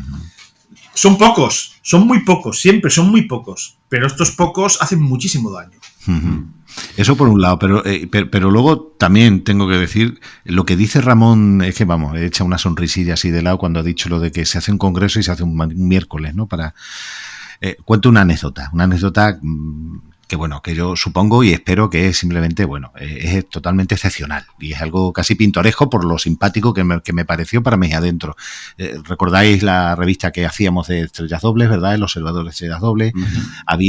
Nosotros siempre intentábamos potenciar que hubiera profesionales en el ajo, ¿no? Y que al menos en una sección que había, que se llamaba Fuera de Foco, pues siempre intentábamos invitar a una persona destacada e intentábamos alternar, ¿no? Un número era algún amateur que destacaba por sus trabajos, no obligatoriamente sobre doble, y en el siguiente número pues sería un profesional. No os podéis creer las experiencias que hemos tenido, afortunadamente no muchas, que conste, pero que hemos tenido con profesionales a los que le hemos pedido que escribieran 500 palabras con 4 meses de antelación para nuestra revista. Es decir, una revista que tenía, en fin, tampoco nos vamos a poner, pero que tenía su nombre, ¿vale? Que era el Observador de Estrellas Dobles. Tuvimos alguna experiencia realmente frustrante que nos dejaba muy claro dónde estábamos. Decirnos, por ejemplo, recuerdo una respuesta de decirnos que, bueno, que claro que es que él es astrónomo profesional y que, claro, que no disponía de mucho tiempo para esto. Y me mordí la lengua en uno de estos correos de decirle, no, si yo también soy profesional, ¿sabes? Soy profesor, yo tengo un trabajo y me gano la vida. Esto lo hago porque me gusta y lo hago en mi tiempo libre, es lo que te estamos pidiendo, ¿vale? O sea, un poco de jarro de agua fría a veces cuando ves las actitudes de algunos, ¿no? Sí, que no, pero ya digo que ojo, que no tienen obligación. Vuelvo a repetir lo que lo dije antes, que para nada tienen obligación. Si lo hacen es porque quieren. Ajá. Pero bueno. Claro, pero aquí yo voy a abriros algo un poco que seguro que al menos suscita debate, porque a mí me da la impresión, si me abstraigo un poco de todo este mundo que nos gusta tanto, partiendo de la base que evidentemente lo hacemos porque nos gusta, pero hay cierto anhelo, ¿no? De yo no soy profesional y al final reproduzco, ¿no? Cosas de aquel astrónomo que a mí me hubiera gustado ser, ¿no? Lo exagero un poco, pero por ahí va. Es un tema pasional. Entonces, en este contexto, muchas veces me da la impresión que la máxima satisfacción, ¿no? Más allá de que una observación puntual en una noche de Nacho es única y irrepetible en la historia, y eso evidentemente es cierto, sí, pero que el máximo placer, por así decirlo, viene por el reconocimiento profesional. ¿Vale? Es decir, cuando tus datos se ven publicados en un paper con muchos autores y tú has colaborado, eso es como, ¿no?, el 10, por así decirlo. Y siempre estamos un poco en ese sentido. Es decir, me estáis diciendo que dependemos de que el sector profesional pues reconozca, ¿no?, y te pida un trabajo y lo incorpore y lo publique. Pero ¿por qué no puede darse al revés? Porque antes Ramón estaba hablando de que hay gente en el mundo que se ha agrupado para recoger fondos y lanzar un cacharrito al espacio, ¿no?, con otros objetivos en ese caso. ¿Os constan a vosotros experiencias en las que el sector no profesional acabe motivando un estudio en concreto, pues yo qué sé, becando a un profesional, por ejemplo, ¿no? ¿Os imagináis ese escenario en el que un profesional trabaja en una institución sin ánimo de lucro, liderada por astrónomos no profesionales que seleccionan con un comité qué objeto quieren estudiar y generan datos? Y no sé si estoy diciendo una locura, ¿eh? Pero... Bueno, esto es muy del siglo XIX. Sí. Sí, que claro, sí, sí, sí, exacto. Sí. Esto es muy del siglo XIX, que los pudientes, los millonarios, montaban observatorios y contrataban a un astrónomo profesional para que hiciera descubrimientos esos observatorios. Pero no es un tema de millonarios, es un tema de mucha gente, ¿eh? Sí, pero bueno, pero vamos a ver, el sentido es el mismo, ¿sabes? Al principio es el mismo, es que un particular o un aficionado contrata a un profesional para llevar a cabo una serie de trabajos. No, pues yo le digo en el sentido de que a ti lo que te gusta es generar ciencia. Uh-huh. No es tu primera o tu principal actividad profesional, pero en lo que aspiras es a generar datos de valor científico, ¿vale? Uh-huh. Tú tienes un papel y unas capacidades, y una persona que tiene una formación académica X y una especialización tiene otras posibilidades. Y lo que nos gusta es juntarlo, ¿no? Al final. Yo creo, Pep, que el único escenario en el que hoy eso es posible, igual estoy equivocado, pero creo que el único escenario en el que es posible es si detectas algo nuevo, ¿vale? Si detectas algo nuevo que tiene que es inusual o que tiene cierto interés, sí puede hacer el camino a la inversa, es decir, que del aficionado va al profesional y el profesional pues cambia su plan de observación para seguir eso. Sí. Creo, o sea, sí, yo que sé. No, pero yo no lo decía a un nivel tan circunstancial, sino algo bien asentado. Es decir, hay una agrupación con mucha gente, ¿no? Ahí requeriríamos, o sea, necesitaríamos estructura, necesitaríamos casi una dedicación casi plena. O sea, tener. Mira, la APSO, siempre me refiero a la APSO, ¿vale? Porque quizás es un poco el paradigma en este tipo de temas. La APSO, ¿cómo la definimos? ¿Es profesional? ¿Es amateur? Ellos dicen que son semiprofesionales o amateur profesional. Uh-huh. ¿Vale? La APSO sí tiene una estructura, tiene personas que trabajan para ella, es decir, que reciben un salario por trabajar ahí. Y entonces, por sí, la APSO genera, o sea, las observaciones de la APSO generan que profesionales observen los datos y a partir de ahí hagan trabajos, ¿no? Pero requiere una estructura y ahí está la gran dificultad, precisamente lo que decíamos, que nosotros nos dedicamos a otra cosa, ¿vale? Esto lo hacemos en nuestro tiempo libre. Entonces, ¿que podría ser factible? Posiblemente. Posiblemente podría ser factible si tuviéramos una gran asociación, un gran grupo con una estructura, pues sí, sin duda. Creo que sí. Sí, lo veo complicado, final, al final, cuando intentas gestionar algo grande, hay quien le gusta, pero la burocracia a veces se te come. Entonces, a mí que no me gusta, por ejemplo, pues que mi mujer está metida en todo esto de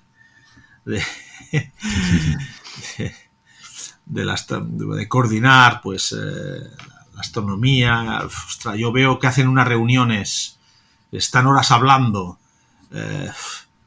para decidir unas cosas que obviamente que hay que decidir, ¿no? Pero, ostras, a mí se me hace muy cuesta arriba, pues eso. Y que somos un poco, a ver cómo lo digo, o sea, no en el mal sentido, un poco caóticos en ese sentido, ¿no? Sí, es decir, observamos cuando podemos, cuando tenemos tiempo libre, y lo que queremos es observar. Entonces, luego lo que es... Conozco algún astrónomo aficionado que me dice, no, si ya no hace falta observar, con la cantidad de datos que hay, yo me dedico a recoger, digo, vale, eso te llena, pues pa'lante. A mí eso... Por supuesto. Pues no me apasiona. A mí no. Pero a mí entiendo, o sea, es que en realidad hay tantos datos que podría haber un tipo de... Hay muy pocos, de observadores, no observadores, de aficionados a la astronomía que no tienen ni telescopio, se nutren de lo que hacen y recopilan el resto de aficionados. Vale. Sí, a mí las iniciativas estas tipo Zooniverse, ¿no? Sí. Que bueno, ahí están los datos y te piden ayuda a los profesionales. Venga, tú dedícate a ver imágenes y me clasificas galaxias, por ejemplo, ¿no? Te dan una formación mínima, seguir 4 pasos y tal. Me parece perfecto. A mí personalmente me horroriza. Sí. O sea, yo para eso me dedicaba, a coger setas, ¿sabes? O sea, no me pone nada. Y luego el data mining, pues lo mismo. O sea, yo lo he hecho, Ojo, ha habido etapas de mi vida en que he hecho data mining, sobre todo de temas de doble. Y bueno, ahí están unos artículos que publicamos con descubrimiento de 1000 nuevos sistemas binarios, ¿vale? Perfecto. Pero realmente a nosotros lo que nos gusta es, por lo menos a la gente así que yo conozco cercana a mí, lo que nos gusta es observar y obtener nuestros propios datos, ¿no? Entonces, claro, por ahí le veo la dificultad a lo que comentas, Pep. O sea, necesita unas estructuras, ¿vale? Que no digo que no sean posibles, serían posibles, pero somos amateurs, ¿sabes? Es decir, que no... ¿Cómo haríamos esto, ¿no? Lo que ahora que he mejorado todo esto de la inteligencia artificial y demás, también una cosa que nos hemos de plantear es, con la cantidad de imágenes que tenemos, que cada uno las tiene guardadas en su disco duro y poco más, pues eso, montar un servidor que tú dijeras, pues mira, es que estoy en este campo de tal, que en tal tiempo pasó tal cometa, lo que fuera, ¿no? Y decir, a ver, ¿qué aficionados hicieron capturas ese día de esa zona del cielo? Eso no lo tenemos. No lo tenemos, ¿no? No. No lo tenemos. Y a veces cuando ha pasado alguna cosa de estas, a todo pasado, llamas a los 3 o 4 que sabes que observan estas cosas y le dices, oye, ¿no tendrás imágenes de esa zona tal día? Claro, esto es... En fin. Bueno, sería una base de datos amateur. Sí. Eso se podría hacer. Sí. Siempre se ha podido hacer, ¿no? Pero cada vez tenemos los instrumentos más a nuestro alcance para hacerlo de una manera más sencilla.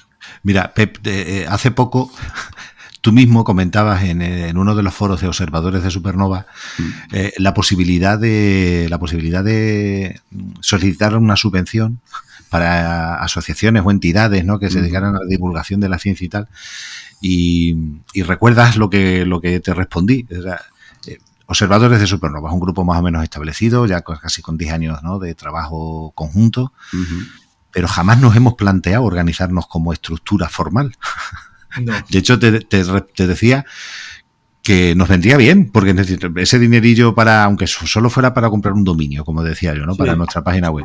Pero la verdad que somos un poco ácratas en ese sentido, nos gusta ir mucho por libre. Es que luego os quejáis, luego estáis por libre de decir, mira, a mí no me metas en jaleos ahora de... Y lo tuvimos cuando Rafael Benavides y yo hablamos de lo de observadores de supernova, eso hace 10 años, de por qué no hacíamos algo, tuvimos muy claro que de hacerlo sería algo así, sin una estructura ni una entidad, ¿vale? O sea, Juan Luis, que si funciona no lo toques. Sí. Y hay cosas, es que todos tenemos, pues eso, experiencias de las burocracias de las diferentes agrupaciones, etcétera, y bueno... No, al final es lo que le mata a las instituciones, eso, la burocracia. Sí, para a veces... Sí. Y luego, luego lo que es bueno en grupos como el nuestro, que somos personas muy diferentes, muy diversas, y vivimos en lugares muy lejanos. Sí. Es cierto que hoy, evidentemente, la distancia ya no es un problema. Pero, a ver, no es un problema, pero tampoco te hace que sea... Es decir, si tuviéramos un contacto diario, viviéramos todos en la misma ciudad y tal, pues igual sería más fácil lo de tener un local donde reunirse, hacer una estructura organizativa y tal.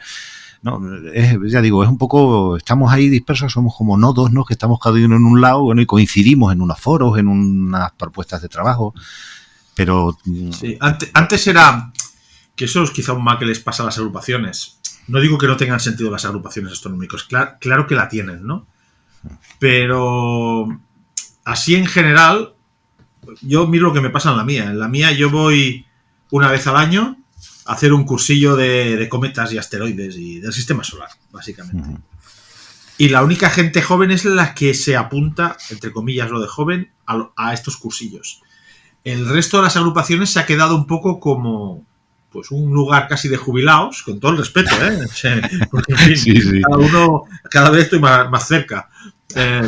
Y ves que la gente joven, que es la que nos cuesta de captar, va por otro lado. O sea, la gente joven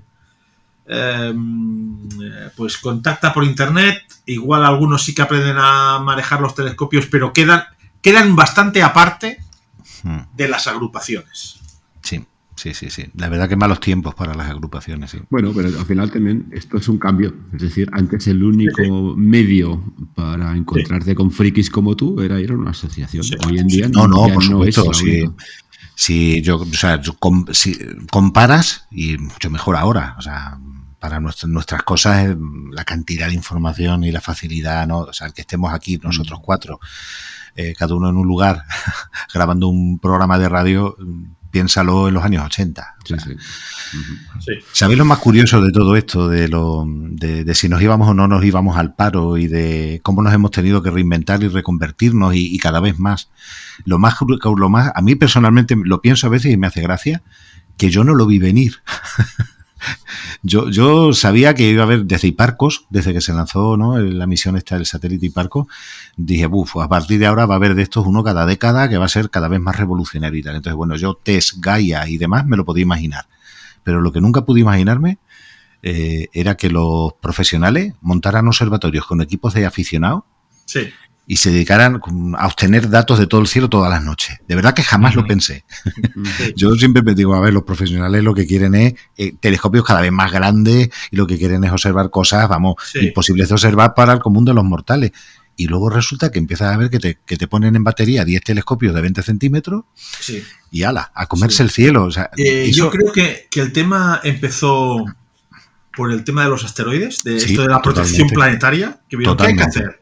Pues claro, eso era un coto de donde, sobre todo los aficionados, y dijeron, no, claro, es que esto montamos aquí 4 telescopios que observen cada día, montamos otros 4 aquí, otros 4, no hace falta unos diámetros muy grandes. Claro. Y ya no dependemos de nadie. Y ahí está el Pan-STARRS, o sea, que mandó, como decía Julio, mandó al paro a todos los observadores de asteroides y demás. Linear, Pan-STARRS, Loneos, hay unos cuantos ahí que dices, ostras. Sí, ahí sí que se copiaron, de nosotros. De verdad que yo jamás lo hubiera pensado, que la Universidad de Ohio iba a coger una batería de 10 telescopios de 15 centímetros con una buena CCD y montaba 4 observatorios, 2 en el hemisferio norte, 2 en el hemisferio sur, y ahí tienes a SAS-SN.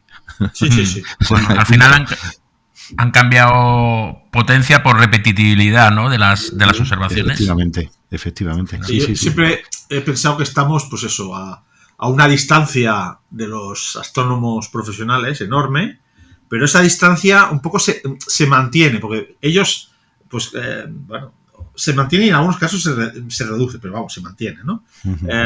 Se inventan la CCD. Ostras, cuando la CCD llegan a los aficionados, resulta que con telescopios de juguete se logran unos resultados que antes hacían falta telescopios de algún metro.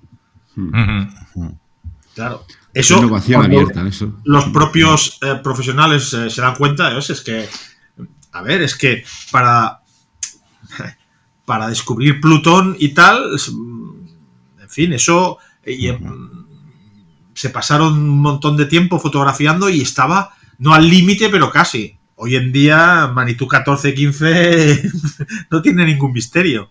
Y lo haces con un telescopio de juguete. Entonces, claro... ¿Sabéis las posibilidades han cambiado? La magnitud a la que se espera que llegue el Vera Rubin, 26, 27 magnitud, o sea, en tomas normales, o sea, tomas únicas, 26, 27 magnitud. Y yo insisto que aún falta mucho, sobre todo porque la comunidad amateur de astronomía no es como la de radio. Pero que en el futuro, a medida que el espacio esté más al alcance, que habrá grupos de aficionados. Pues mira, yo es que esta agrupación tiene unos telescopios en la Luna. Pues eso no lo veo descabellado. Ahora sí, o sea, no estoy diciendo que esto pasará mañana, pero... No. Pero al ritmo que vamos, al final la observación solamente se podrá hacer desde fuera de la atmósfera. No. Sí, por los aficionados eran aquellos que esa agrupación, que mira, hemos reunido fondos y tal, y que pues tenemos un de esto que tiene tal parcela en la luna y ahí ha colocado. Sí. El gran hándicap, están ahora muy preocupados, ya que he hablado varias veces del observatorio Vera Rubin, ahora están súper preocupados con las constelaciones de satélite. Claro. ¿Vale? Que pero eso acaba de empezar. Tiene un campo tan amplio, o sea, claro, pues les van a salir. Y hay mucha de esto. No, es que fíjate, Elon Musk, este está como una cabra, así es lo que queráis. Pero es que luego vendrá la China, que está también con su... No, y Samsung creo que ya también planteaba enviar. Sí, claro, esto lo van a llenar. Lo van a llenar. Eso está clarísimo. Entonces, al final, nuestros campos pequeñitos, al final, mira, va a tener una pequeña ventaja, ¿no? Con respecto a los grandes telescopios que se están poniendo en marcha ahora, ¿no? La pregunta para mí será: ¿cuánto tiempo pasará hasta que van a convertir el cielo incluso desde los sitios más oscuros, en tan brillante como en la ciudad? Lo que digo parece muy exagerado, pero no es exagerado. No es exagerado que va. Es que igual llegará un momento que dices, bueno, es que desde la Tierra la observación astronómica en luz visible, como que... Sí. Bueno, solamente nosotros que ya tenemos cierta edad, yo recuerdo perfectamente, y lo recordaréis vosotros, hace 40 años no tenía nada que ver la iluminación que había en las grandes ciudades con lo que hay ahora. Por ejemplo, yo vivo en Barcelona y os puedo asegurar que nada que ver, porque yo no me he cambiado de sitio, o sea, vivo en el mismo sitio, en la misma calle. Y yo os recuerdo que hace 40 años salía a la calle y veía el cielo perfectamente oscuro, completamente, en Barcelona, y ahora no lo ves nunca. Sí. Sí, hay fotografías de Aster hechas en placas de vidrio. Sí. De hace un montón de años, ¿eh? Que estaba en Paseo de Gracia, Aster. Y estaba en Paseo de Gracia. En el centro de Barcelona. Ahora es imposible, ya vamos. Seguro, ¿eh? No, porque a simple vista no ves ni una estrella ya en el centro de Barcelona. No sé qué habrán hecho con ellas. Hablábamos hace tiempo de digitalizarlas, por lo mismo, por tener un archivo que son brutales, y del sol, ¿eh? Pero bueno, en fin. Es que el mal es que todos en general tenemos muchísima información guardada en nuestros discos duros, y eso es una pena que esté ahí guardado. Que es que el 90% no tienen utilidad. No, pero basta con que se pudiera compartir para que, tener un acceso rápido y fácil. Sí. Muy bien. Porque además todos los datos cada vez nos puede hacer pues que tengo 3 teras. 3 teras ahora parece un montón, y dentro de unos años 3 teras, pues bueno, será un tamaño insignificante de archivos. Bueno, a todo eso queda clarísimo que al final estas movidas tienen el perfil que tienen porque se decide que tengan ese, y al final es lo más agradable y lo más fácil para todo el mundo, ¿no? Pero luego eso choca un poco con lo que decíamos, ¿no? El concepto de visibilidad hacia los profesionales, ¿no? Y demás retos que hemos ido comentando, sin ser pesimistas, que ya estábamos cogiendo aquí una deriva, porque nos gusta ver el futuro negro. Pero aquí hay un tema, bueno, lo digo para ir acabando, porque al final, si no, nos alargaremos mucho, y tú, Juan Luis, tienes una cita a las 12, creo. Hay un tema que me parece que va muy ligado a la visibilidad y reconocimiento de los profesionales, porque es que si te tienen que encontrar haciendo búsquedas en Google, esto es como ya una carambola, que es la especialización, que es algo en cierta manera el punto de partida, ¿no? La intención que surgió cuando creasteis observadores de supernovas, más claro el agua, pero que al final es un conjunto de gente que observa cosas, ¿no? Cosas. Claro, y eso es muy bonito. Y el otro día lo hablaba, por ejemplo, con Faustino, que de tanto en cuanto me pasa algún artículo de los que publica en el blog y me decía, es que yo tiro a todo, ¿no? Sí. Porque cuando hay una ventana para poder hacer, pues se hace y punto. Pero hay posibilidades de garantizar esa especialización con cierta continuidad en algo quizás cada vez más de nicho. Ya no serán supernovas, sino el tipo 1A, es decir, no sé si me entendéis, ¿eh? Sí. Si ese es el camino o no, porque a partir de ahí... creo que el camino es, y dicho por mí, pues puede parecer que lo digo por la parte que me toca o por la parte que nos toca.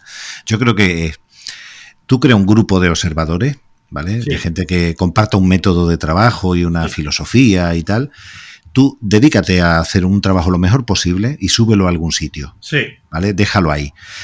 Yo no te digo que te vayan a llover ofertas y que continuamente, pero de vez en cuando a alguien le va a llamar la atención. ¿Vale? Yo creo que esa es una de las formas posibles. Y a veces, aunque solo valga para que otros aficionados digan, mira, esta gente trabaja así, voy a ver cómo. Sí, y ya se te apunta más gente. Luego, igual utilidad científica va a tener más o menos, pero utilidad divulgativa y sobre todo, pues eso, para enseñar cómo se hace, la tiene toda. Yo creo que ese es uno de los caminos, ¿eh? Sí. Y además no es complejo, no requiere nada. Quiero decir, requiere un grupo de gente que se ponga a trabajar. Bueno, y digo grupo de gente para aquellos que son más lobos solitarios, ¿no? Que yo en el fondo siempre lo he sido también.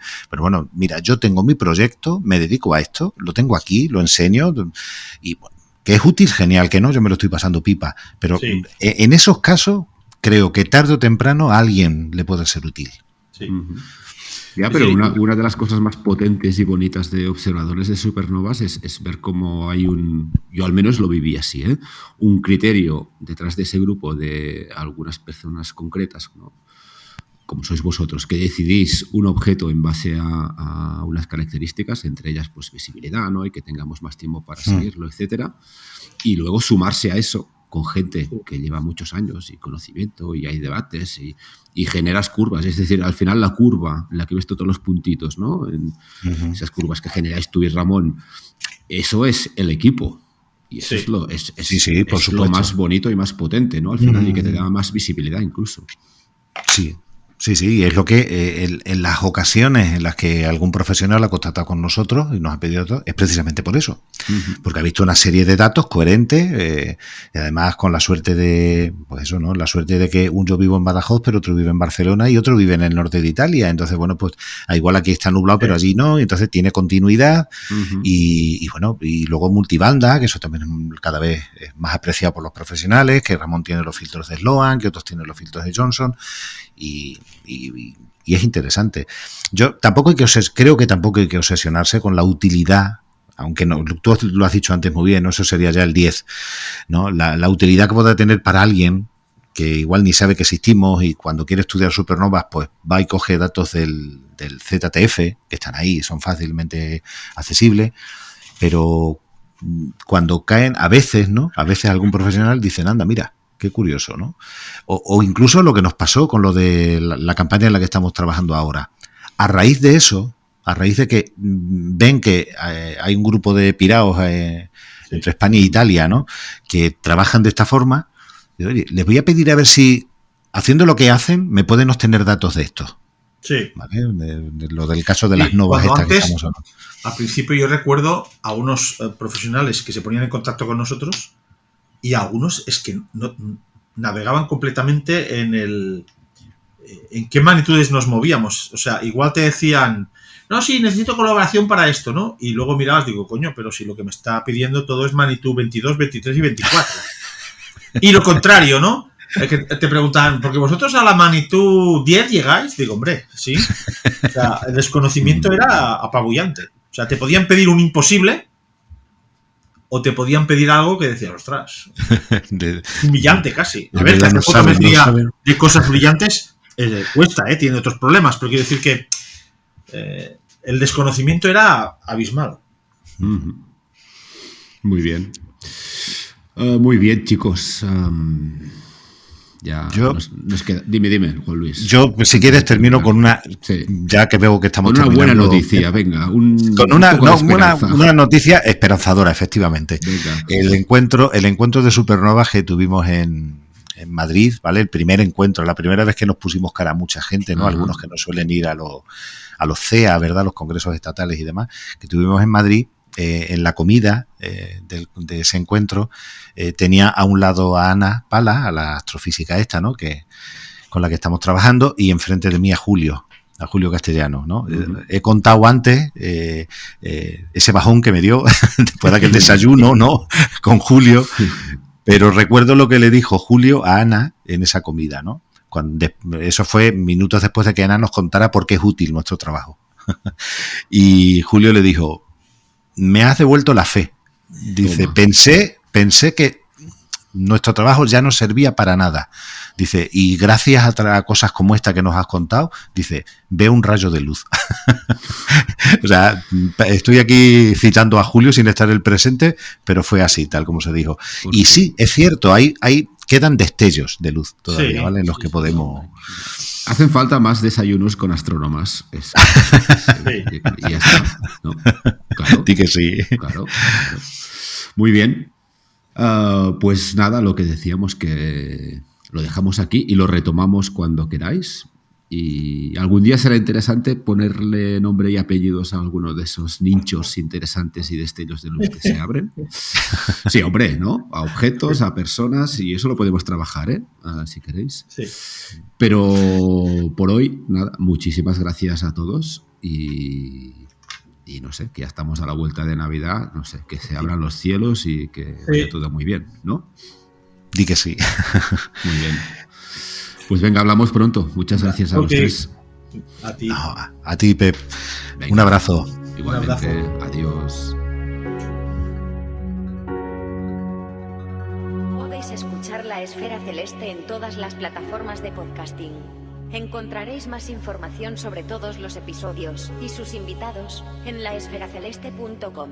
Muchas gracias por acompañarnos y hasta el próximo viaje.